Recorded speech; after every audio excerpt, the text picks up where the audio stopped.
আপনার গুনাহ এরকম বিষের মতো, আপনি অনেক নেক আমল করেছেন কিন্তু আল্লাহর সাথে শিরকের গুনাহ করেছেন, আপনি গুনাহ করেছেন, দেখা যাবে সব নেক আমল ধ্বংস হয়ে গেছে, সব নেক আমল শেষ হয়ে গেছে। আপনি গীবত করেন, শিকায়েত করেন, আপনি হিংসা করেন। আল্লাহর হাবিব সাল্লাল্লাহু আলাইহি ওয়াসাল্লাম বলেন, যেরকম একটা শুকনা বাঁশ, তাতে যদি কি লাগে, ঘুন পোকা, এটা যদি লাগে, ওই পোকা লাগে মনে করেন, ওই পোকা, তো ওই পোকা কী করে, ওই বাঁশকে পুরো খেয়ে ফেলায়। দেখা যায় উপর দিয়ে সুন্দর আছে কিন্তু ভিতরে কিছুই থাকে না। আপনি নেক আমল করবেন আর গুনাহ করবেন, ওই পোকা খাওয়ার মতো আপনার ভিতরে সব কিছু খেয়ে ফেলাবে গুনাহ। এই গুনাহ করতে করতে করতে করতে এমন একটা অবস্থা হবে, আপনার অন্তর কালো হতে হতে হতে হতে তখন গান মজা লাগবে, কোরআন তিলাওয়াত আর মজা লাগবে না। তখন এই কোরআনের আলোচনা আর ভালো লাগবে না, মনে হবে না বাড়িতে বসে থাকি, একটু গান শুনি, একটু গল্প গুজব করি, ওই নামাজের 2 মিনিট আগে নামাজ পড়ে নেব, নামাজ হয়ে যাবে। তখন আর এই আলোচনা ভালো লাগবে না, অন্তর কালো হয়ে শেষ হয়ে গেছে। আল্লাহর হাবিব সাল্লাল্লাহু আলাইহি ওয়াসাল্লাম বলেন, কিন্তু এই বান্দা যদি বুঝতে পারে, এই বান্দা যদি চলে আসে, তওবা করে, তাহলে আস্তে আস্তে নেক আমলের মাধ্যমে, নেক কথার মাধ্যমে আস্তে আস্তে আস্তে আস্তে ওই কলব সাবান দিয়ে ধুলে যেরকম জামা পরিষ্কার হয়, ওই কলব আল্লাহ রাব্বুল আলামিন তওবা দিয়ে ধুয়ে আল্লাহ রাব্বুল আলামিন তাকে পবিত্র করে দেবেন। সুবহানাল্লাহ। রাসূলুল্লাহ সাল্লাল্লাহু আলাইহি ওয়াসাল্লাম এই জন্য এক হাদিসের মধ্যে বলছেন, ইত্তাকিল মাহারিম তাকুন আ'বাদান নাস। তিরমিজি শরীফের 2305 নম্বর হাদিস, তিরমিজি শরীফের 2305 নম্বর হাদিস, নবীজি বলতেছেন, ইত্তাকিল মাহারিম তাকুন আ'বাদান নাস। হে দুনিয়ার মানুষ, আল্লাহর অপছন্দনীয় হারাম কাজ থেকে, গুনার কাজ থেকে বাঁচো। তাকুন আ'বাদান নাস, তুমি হবে পৃথিবীর সর্বশ্রেষ্ঠ একজন ইবাদতকারী। সুবহানাল্লাহ। তো আপনি সিজদার মধ্যে পড়ে থাকলেন আর বাড়ি থেকে সুদের কাজ করলেন, ঘুষের কাজ করলেন, চুরির কাজ করলেন, ডাকাতির কাজ করলেন, আর কি করলেন? আপনি যত অবৈধ কাজে, মদ খেলেন, গাঁজা খেলেন, সব অবৈধ কাজ করতেছেন, আর মসজিদে যে সিজদার মধ্যে পড়ে আসেন, আপনি কিন্তু বড় আবেদ হতে পারবেন না, আপনি জান্নাতি মানুষ হতে পারবেন না। নবীজি সাল্লাল্লাহু আলাইহি ওয়াসাল্লাম কত উত্তম কথা বলেছেন। কি বলেছেন? ইত্তাকিল মাহারিম, তুমি হারাম থেকে বেঁচে যাও, সুদ ছাড়ো, ঘুষ ছাড়ো, চুরি ছাড়ো, ডাকাতি ছাড়ো, মানুষের সাথে অন্যায় ছেড়ে দাও। তুমি কি করে দাও? মদ ছাড়ো, গাঁজা ছাড়ো, ফেন্সিডিল ছাড়ো, অবৈধ কাজগুলো ছেড়ে দাও। তখন আ'বাদান নাস, তুমি হবে পৃথিবীর সর্বশ্রেষ্ঠ একজন ইবাদতকারী। সুবহানাল্লাহ। তো এই জন্য আমার ভাইরা, আমাদের বড় ইবাদতকারী হতে হলে আমার 1 নম্বর হলো কি, আমার গুনাহ ছাড়তে হবে, পাপ ছাড়তে হবে। পাপ ছাড়ার জন্য তওবা করতে হবে। অনেক সময় দেখা যায় পাপ হয়ে যায়। পাপ কি হয়ে যাবে, এটা আল্লাহর সিস্টেম। আমার থেকে পাপ হবে, আল্লাহর কাছে আমি মাফ চাবো, আল্লাহ রাব্বুল আলামিন এত খুশি হন, এত খুশি হন। আমি নেক আমল করলেও আল্লাহ এত খুশি হন না, যখন বান্দা তওবা করলে আল্লাহ এত খুশি হন। সুবহানাল্লাহ। দেখেন না, এক কাহিনী মনে পড়লো, বনি ইসরায়েলের এক কাহিনী, এক যুবকের কাহিনী। বনি ইসরায়েলের কাফিল নামক এক যুবক ছিল, কিফিল নামক এক যুবক ছিল। সে অবৈধ নারী ভক্ষণ করত। এক দিন, বর্তমান কিতাবের মধ্যে যা লিখছে, এখন হিসেব করলে দেখা যায় এক রাত্রে সে টাকা ব্যয় করতে হলো। আমাদের বর্তমান টাকা হিসেবে 50 থেকে 60 লক্ষ টাকা নারীর পিছনে ব্যয় করত। নাউজুবিল্লাহ। আল্লাহ সম্পদ দিয়েছেন, কারণের সম্পদ কি কম ছিল? হ্যাঁ, তো এর কিফিল, বনি ইসরায়েল, কারণ না, কিফিলের সম্পদ ছিল, অনেক বড় সম্পদ ছিল। সে সম্পদ বাপে রেখে গেছে, এখন খরচ করতে হবে, শেষ করতে হবে। তো এই কাজ করতে করতে করতে হঠাৎ করে একজন, এক মহিলা, ওই মহিলা ছিল, মেয়েটি ছিল নেককার মহিলা, কিন্তু অনেক বড় বিপদে পড়ে গেছে। খুব সুন্দরী মহিলা, বললাম বনি ইসরায়েলের রিওয়ায়াত, যদিও ঘটনা, তারপরে শিক্ষা আছে, এই জন্য বলতেছি। ওই মেয়েটা কি অবস্থা হলো, ওই মেয়েটা আসছে রাত্রি টাকা পয়সা নেওয়ার জন্য, যে আমার তো চলতেছে না, খুব অবস্থা খারাপ, খুব বিপদের মধ্যে আছে। ও আসছে, আসার পরে কিফিল বলতেছে, ঠিক আছে তুমি ঘরে অবস্থান করো, আমি একটু গুছিয়ে আসি, আমি একটু আমার মতো আমি পরিপাটি হয়ে আসি, প্রস্তুতি গ্রহণ করে আসি। কিফিল এসে দেখতেছে মেয়েটি এক কোণার, ঘরের কোণার মধ্যে কান্নাকাটি করতেছে। তখন কিফিল জিজ্ঞাসা করে, কি ব্যাপার, তুমি তো টাকার বিনিময়ে আসছো, নিজের সন্তুষ্টিতে আসছো, আমি তো তোমাকে জোর করে নিয়ে আসিনি, কান্নাকাটি কেন করো? এখানেই শিক্ষা দেখেন, বললাম যে ঘটনা, তারপরও শিক্ষা দেখেন। মেয়েটি তখন চোখ দিয়ে পানি ছেড়ে দিয়ে বলতেছে, কিফিল, আমি হয়তো কালকে আল্লাহর সাথে সাক্ষাৎ করে যাব, কিন্তু আমার ভয় হয় যে আল্লাহর সামনে আমি কিভাবে জবাব দিতে পারবো যে আমি তো আমার ইজ্জতকে শেষ করে আসছি, দুনিয়ায় বিপদে পড়ে আমি আমার ইজ্জতকে তো শেষ করে আসছি কিফিল, আমি আল্লাহর কাছে কালকে কি জবাব দিব। তখন কিফিলের হুঁশ ফিরে আসছে। আমি বলতেছিলাম যে গুনাহ মানুষ করবে, তওবা বড় জিনিস, তওবা করলে আল্লাহ কত খুশি হন। কিফিল তখন ওই টাকার বান্ডিল ছুঁড়ে দিয়ে বলতেছে, হে বোন আমার জন্য দোয়া করেন, আমি এত অপরাধ শুধু আজকে না, তুমি মাত্র একদিন আমার কাছে আসছো, তাই তোমার ভয় হয় যে আল্লাহর সামনে যদি আমি কালকে যাই, আল্লাহ যদি আমাকে জিজ্ঞাসা করে তুই তোর ইজ্জত শেষ করে আসছিস, তোর তো কোনো উপায় নেই, তখন আমি কি জবাব দিব। একদিনের ভয়তে এখনো তোমাকে আমি ছুঁইনি। বোন আমার কিছুই লাগবে না, তুমি একটু আল্লাহর কাছে দুইখানা হাত তুলে দাও, একটু দোয়া করো, আমি কিফিল আল্লাহ যেন আমাকে মাফ করে দেয়, আমি আর কোনোদিন এই খারাপ কাজ করবো না। সুবহানাল্লাহ। কিফিল ওই রাত্রেই মারা গেছে। বললাম ঘটনা, এটা সরাসরি কোরআনের বিবরণ না, সরাসরি হাদিসের বিবরণ না, তবে তাফসিরের রিওয়ায়াত, তাফসিরের মধ্যে আসছে। এই জন্য এটা আবার বলুন না হুজুর কোরআনের কোন জায়গায় আছেন, না, আমি সাধারণত কোরআনের আয়াত থেকে এবং হাদিস থেকে আলোচনা করি। তারপরে বলতেছি, এবার কিফিল মারা গেল। পরের দিন সকালবেলা যখন আসা হলো, কিফিলের দরজার মধ্যে দেখে স্বর্ণ অক্ষরে লেখা আছে, সোনালী অক্ষরে লেখা আছে, গফারতু লি কিফিলিন, আমি আল্লাহ রব্বুল আলামিন কিফিলকে মাফ করে দিয়েছি। সুবহানাল্লাহ। দেখেন তওবার দাম এত বেশি। তো এই জন্য নবীজি বলতেছেন তিরমিজি শরীফের 2305 নম্বর হাদিস, ইত্তাকিল মাহারেম তাকুন আবাদান নাস, তুমি হারাম থেকে বাঁচো, তুমি গুনাহ থেকে বাঁচো, গুনার কর্ম ছেড়ে দাও, তাকুন আবাদান নাস, পৃথিবীর সেরা একজন ইবাদতকারী হিসেবে তুমি গণ্য হয়ে যাবে। সুবহানাল্লাহ। তো এই জন্য আমাদের পাপ বর্জন করতে হবে, পাপ বর্জন করতে হলে যে উপায়গুলো আমাদের অবলম্বন করতে হবে, তার 1 নম্বর উপায় হলো আমার ঈমানকে সুদৃঢ় করতে হবে, ঈমানকে দৃঢ় করতে হবে, ঈমানকে মজবুত করতে হবে। ঈমান যদি মজবুত না হয় তাহলে আমি পাপ থেকে মুক্ত থাকতে পারবো না। যখন আমার কাছে কোনো লোভনীয় পাপ চলে আসবে, তখন দেখা যাবে কি আমি পাপে লিপ্ত হয়ে গেছি। কিন্তু আমার ঈমান যদি মজবুত হয়, রাসূলুল্লাহর সাহাবীর ঘটনা শুনছেন, এক সাহাবী এসে এক মহিলার হাত ধরছে, নও মুসলিম, ওই মহিলা চিৎকার দিয়ে বলছে ইত্তাকিল্লাহ, আল্লাহর বান্দা আল্লাহকে ভয় করো। ওই সাহাবী ওখান থেকে দৌড় দিয়েছেন, দৌড় দিয়ে পাহাড়ের উপরে উঠে গেছেন। অনেক লম্বা ঘটনা, পাহাড়ের উপরে গেছে, আল্লাহর কাছে তওবা করে করে করে, এরপরে যখন তওবা কবুল হয়েছে, আল্লাহর হাবিব সাল্লাল্লাহু আলাইহি ওয়াসাল্লাম বলেছেন তার তওবা কবুল হয়ে গেছে। সে মসজিদের মধ্যে আসছে, আল্লাহ রাসূল সাল্লাল্লাহু আলাইহি ওয়াসাল্লাম তখন সূরা আলহাকুমুত তাকাসুর পড়তেছিলেন। তো এসে শুনলেন আলহাকুমুত তাকাসুর হাত্তা যুরতুমুল মাকাবির, যে ধন সম্পদ পৃথিবীর ঐশ্বর্য তোমাদেরকে লিপ্ত রাখবে, হাত্তা যুরতুমুল মাকাবির, এমনকি তোমরা কবরে সাক্ষাৎ করবে, এর আগ পর্যন্ত তোমাদেরকে পৃথিবী ধোঁকা দেবে, গুনাহ এসে ধোঁকা দেবে। এই আয়াত যখন শুনছেন, উনি আল্লাহু আকবার বলে চিৎকার করে ওখানেই শহীদ হয়ে গেছেন, ওখানেই মারা গেছেন। তো এই জন্য আমার ভাইরা আমাদের কি করতে হবে? গুনাহ বর্জন করতে হবে। গুনাহ বর্জনের বললাম 1 নম্বর উপায় হলো আমার ঈমানকে মজবুত করতে হবে, সুদৃঢ় করতে হবে। আমার সামনে গুনাহ আসবে, আমার সামনে লোভনীয় কিছু চলে আসবে, কিন্তু আমার সামনে আল্লাহ যদি চলে আসে, এই জন্য আবু যর গেফারি নবীজিকে বললেন, ইয়া রাসূলুল্লাহ আমাকে একটু উপদেশ দেন।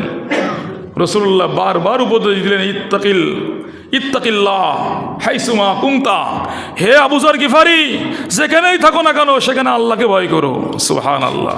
এর চেয়ে বড় উপদেশ, এর চেয়ে বড় কিছু পৃথিবীতে আর কোনো উপদেশ হতে পারে না।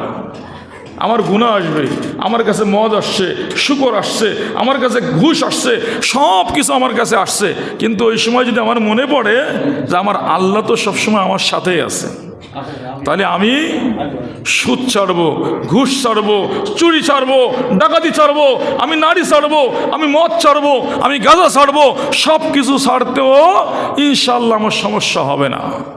আমার ভাইরা তো বলতেছিলাম, আমার 1 নম্বর কাজ হলো কি, আমাকে আমার ঈমানকে দৃঢ় করতে হবে, সুদৃঢ় করতে হবে। সূরা হাদীদ 16 নম্বর আয়াত আল্লাহ রাব্বুল আলামিন বলতেছেন, দেখেন, আলাম ইয়ানি লিল্লাযীনা আমানু আন তাখশা কুলুবুহুম, আলাম ইয়ানি, আল্লাহ আমাকে এবং আপনাকে লক্ষ্য করে বলতেছেন। নিজেকে মনে করেন না আল্লাহর সামনে, আল্লাহ তো আমার শাহরাগের নিকটে, আল্লাহ তো আমার শাহরাগের নিকটে। আল্লাহ বলতে আলাম ইয়ানি, লিল্লাযিনা আমানু, ও ইমানদারেরা মসজিদে যারা আসছো, ইমান তো আছে, তা নাহলে তার মসজিদে আসেনি। আল্লাহ বলতেছেন লিল্লাযিনা আমানু, যারা ইমান আনছে তাদেরকে লক্ষ্য করে বলতেছেন তোমার কি সময় হয়নি? আলাম ইয়ানি, আরে তোমার কি সময় হয়নি? লিল্লাযিনা আমানু, যারা ইমান আনছে আল্লাহ তাদেরকে সতর্ক করে বলতেছেন তোমার কি সময় হয়নি?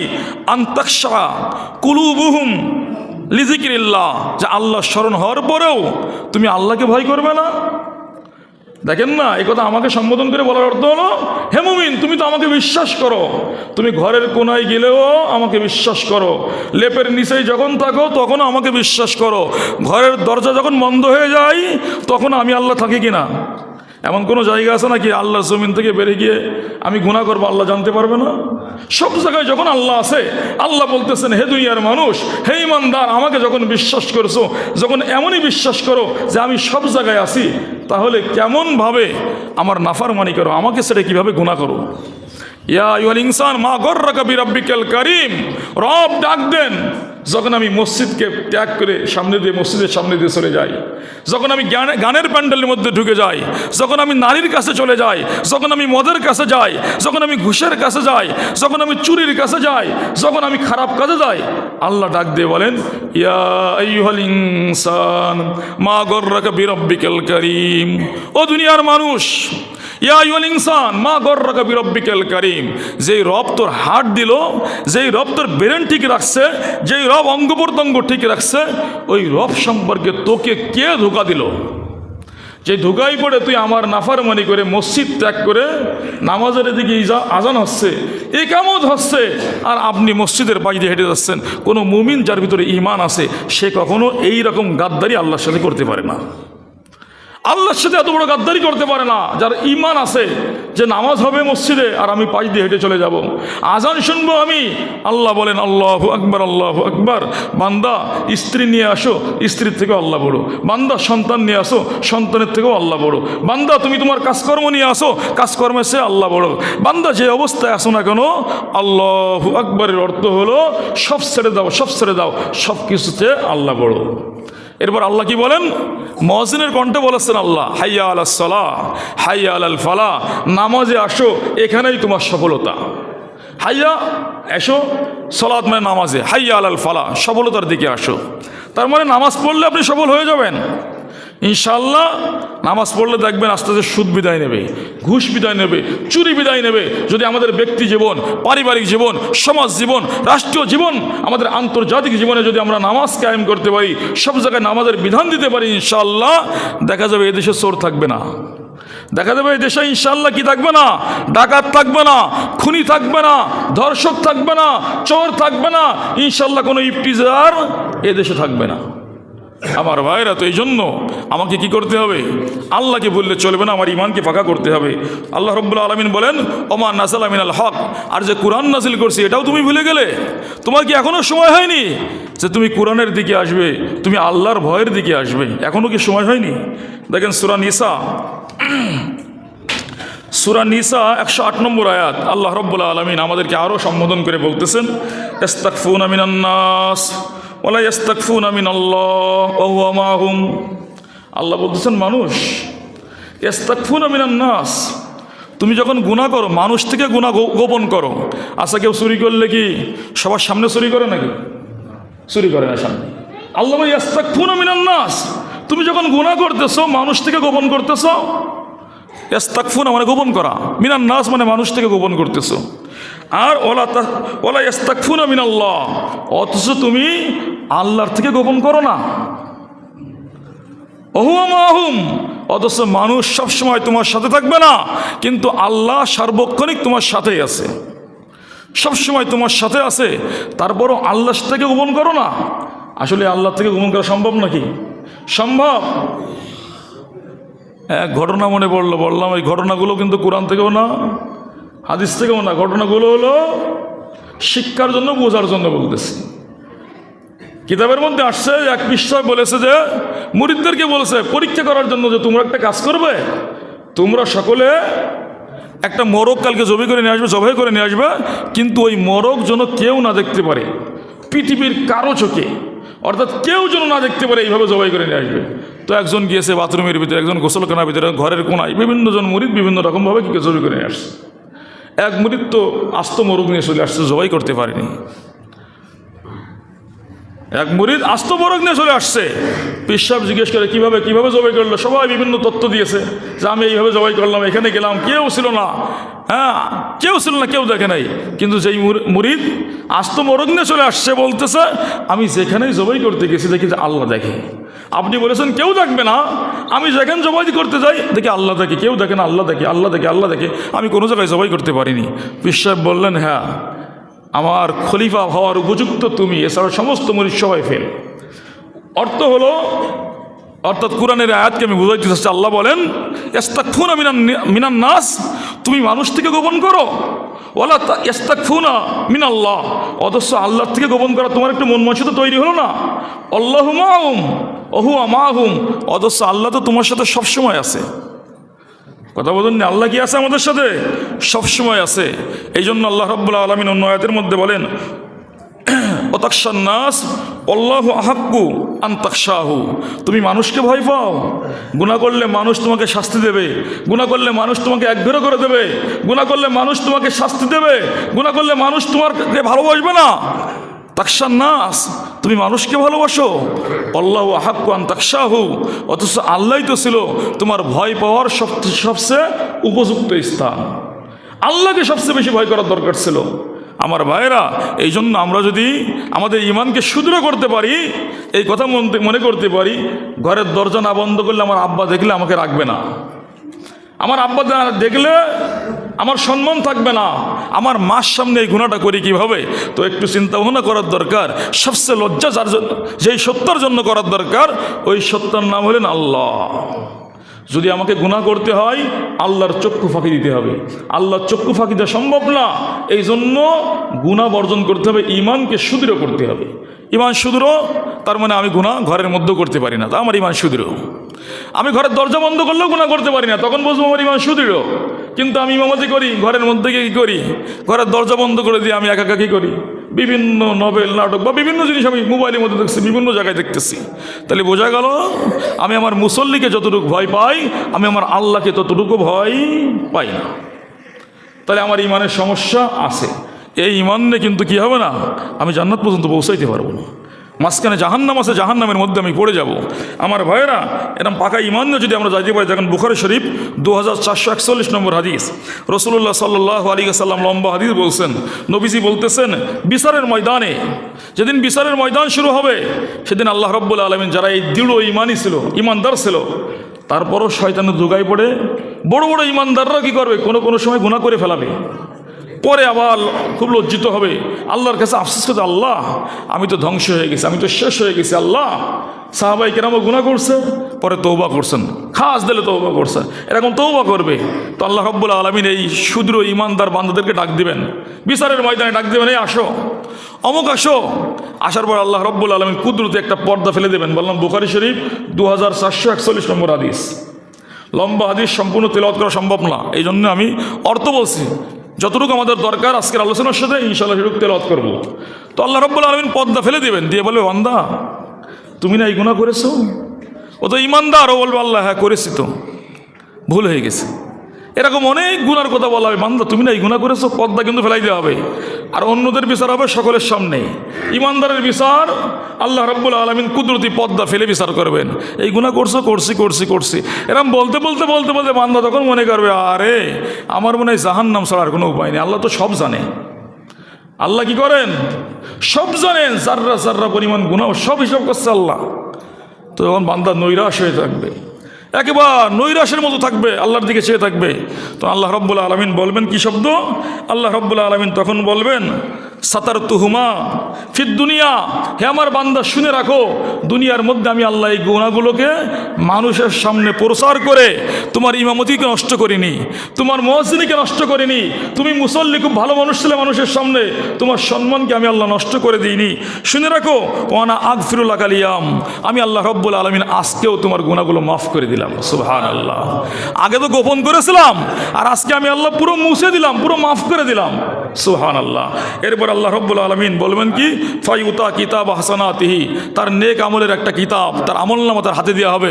সেখানে শুধু নেক কর্ম থাকবে, নামাজ, রোজা, হজ, যাকাত, কোনো গুনার কর্ম কিছুই থাকবে না। সুবহানাল্লাহ, আল্লাহ মুছে দিবেন গুনার কর্ম।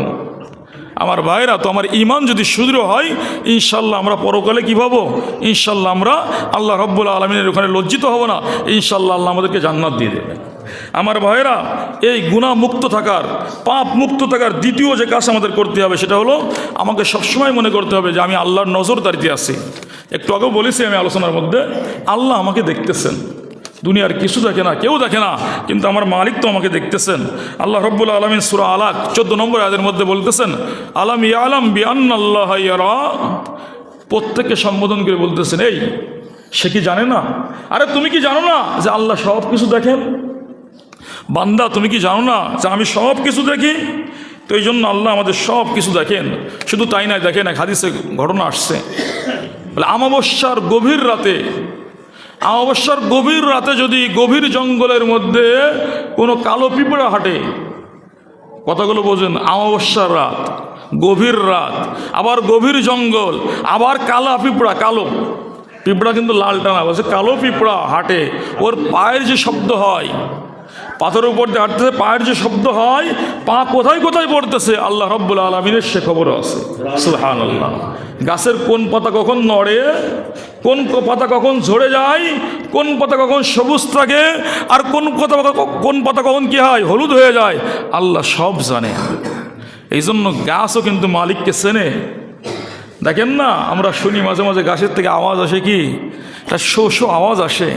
আরে শো শো আওয়াজ তো শো শো আমি শুনি, আমার তো সেই কান নাই, আমার তো সেই দিল নাই, আমার তো সেই কলম নাই, তাই তো আমি শো শো আওয়াজ শুনি। আমার মালিক তো পবিত্র কোরআনের অনেক সূরার মধ্যেই শুরুতেই বলে দিয়েছেন, ইউসাব্বিহু লিল্লাহি মা ফিস সামাওয়াতি ওয়াল আরজ, সাব্বাহা লিল্লাহি মা ফিস সামাওয়াতি ওয়াল আরজ। আসমান জমিনের যত আওয়াজ আছে, তোমরা মনে করো শো শো আওয়াজ, মনে হয় গাছের থেকে শো শো আওয়াজ হয়, মনে হয় হাঁসের থেকে মনে হয় কি হয়, হাঁসের ডাক শোনো, গরুর থেকে হাম্বা হাম্বা আওয়াজ শোনো, ছাগলের থেকে মেয়া মা আওয়াজ শোনো, পাখির থেকে কিসির মিসির আওয়াজ শোনো। শুনে রাখো, ভালো করে শুনে রাখো, আমি আল্লাহ শুনি কি, সাব্বাহা লিল্লাহি মা ফিস সামাওয়াতি ওয়াল আরজ। পাখি কিসির মিসির করে না, পাখি সুবহানাল্লাহ আলহামদুলিল্লাহ বলে। সুবহানাল্লাহ, এটা আমার কথা, আমার নিজের কথা। আল্লাহ বলতেছে সাব্বাহা, তাসবিহ পড়ে, লিল্লাহি, যা কিছু আছে লিল্লাহি, আল্লাহর জন্য, মা ফিস সামাওয়াতি ওয়া মা ফিল আরজ, আসমান এবং জমিনের মধ্যে যা আছে সব আল্লাহর তাসবিহ পড়ে। আমার ভাইরা, তো এই জন্য আমার দ্বিতীয় কাজ হবে, কি বললাম, আল্লাহর নজরদারিতে আমি আসি, আল্লাহকে না ভুলে যাই।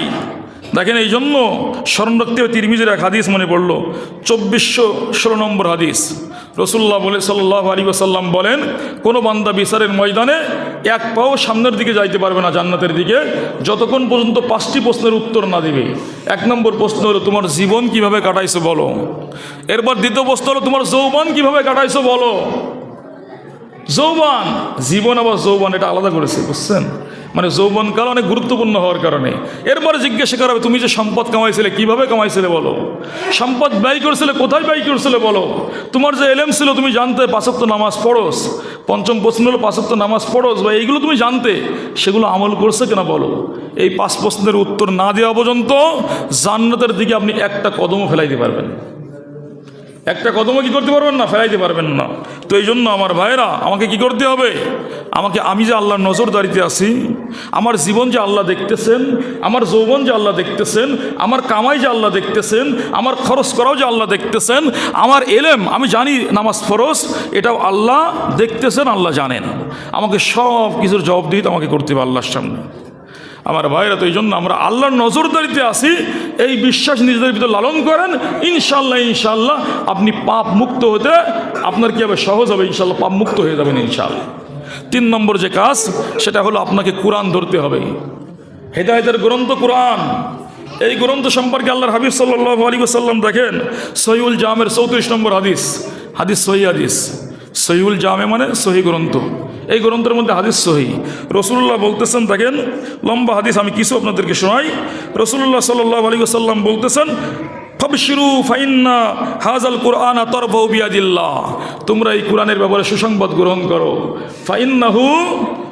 ফাইন্নাহু ফাইন্না হাজাল কোরআন তরফাহু বিয়াদিল্লাহ, কারণ কোরআনের এক পাশ আমি ধরে আছি, আর এক পাশ রব বলতেছেন আমি আল্লাহ ধরে আছি। সুবহানাল্লাহ। বলতেছেন তরফাহু বিয়াদিল্লাহ, এক পাশে আল্লাহ ধরা আছে, এরপরে বলতেছেন ও তরফাহু বিআইদিকুম, আর এক পাশে আমি আল্লাহ তোমাদেরকে ধরিয়ে দিয়েছি, আমি আল্লাহ তোমাদেরকে ধরিয়ে দিয়েছি। ফাতামাসসাকু বিহি, সুতরাং তোমরা কোরআনকে আঁকড়ে ধরো। ফাইন্নাকুম লান তাহলিকু ওয়া লান তাজিল্লু, কেন তোমরা যদি কোরআন ধরতে পারো, বুকের সাথে লাগাইতে পারো, কোরআন অনুযায়ী আমল করতে পারো, কোরআন অনুযায়ী জীবন চালাইতে পারো, তোমার ব্যক্তি জীবন থেকে একেবারে আন্তর্জাতিক জীবন পর্যন্ত চালাইতে পারো, আমি আল্লাহ রাব্বুল আলামিন রাসূলুল্লাহ সাল্লাল্লাহু আলাইহি ওয়াসাল্লাম থেকে নবীজি বলতেছেন, তাহলে তুমি লান তাজিল্লু বাদা আবাদা, তুমি এখন থেকে কোরআন ধরার পর থেকে আর কখনো পথভ্রষ্ট হবে না, আর কখনো জাহান্নামে যাবে না। সুবহানাল্লাহ।